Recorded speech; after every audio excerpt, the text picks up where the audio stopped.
ഇതാണോടാ നീ പറഞ്ഞ ലോഡ്ജ്? ചേട്ടാ ഇതാ ലോഡ്ജ്. ഇവിടെ ഇല്ല ചേട്ടാ, ഒരു ചിരിക്കുന്ന പ്രേതമുണ്ട്. ചിരിക്കുന്നല്ല, ചിരിപ്പിക്കുന്ന പ്രേതം. ചിരിപ്പിക്കുന്ന പ്രേതോ? ചേട്ടാ ചിരിപ്പിക്കുന്ന പ്രേതം. അതിൻ്റെ അടുത്ത് പോയില്ലേ, അതാണ് ചിരിപ്പിക്കുന്ന പ്രേതത്തിന്റെ സ്ഥലം. ചിരിപ്പിക്കുന്ന പ്രേതല്ലേ, ഇനിയിപ്പോൾ എന്താ കുഴപ്പം? കുഴപ്പം ഇപ്പം ചേട്ടൻ കാണും. അതിൻ്റെ വായന്ന് എന്തൊക്കെയാ വരികയെന്നറിയോ? ഇല്ല. വെറും ചിരിപ്പിക്കുക മാത്രല്ല, വായന്ന് കുറേ വർത്താനവും പറയും. കൊല്ലൊന്നുമില്ല, അങ്ങനത്തെ പ്രേതമല്ല, നല്ല പ്രേതം. എന്നാലും വായന്ന് വരുന്ന വർത്താനം ചേട്ടന് പിടിക്കൂല.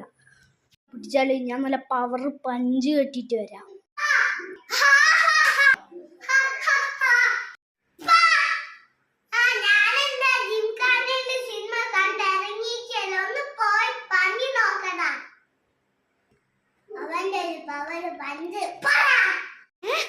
ഇത്രയ്ക്ക് അഹങ്കാരം നിന്നെപ്പോ ഞാൻ കാണിച്ചു തരാം.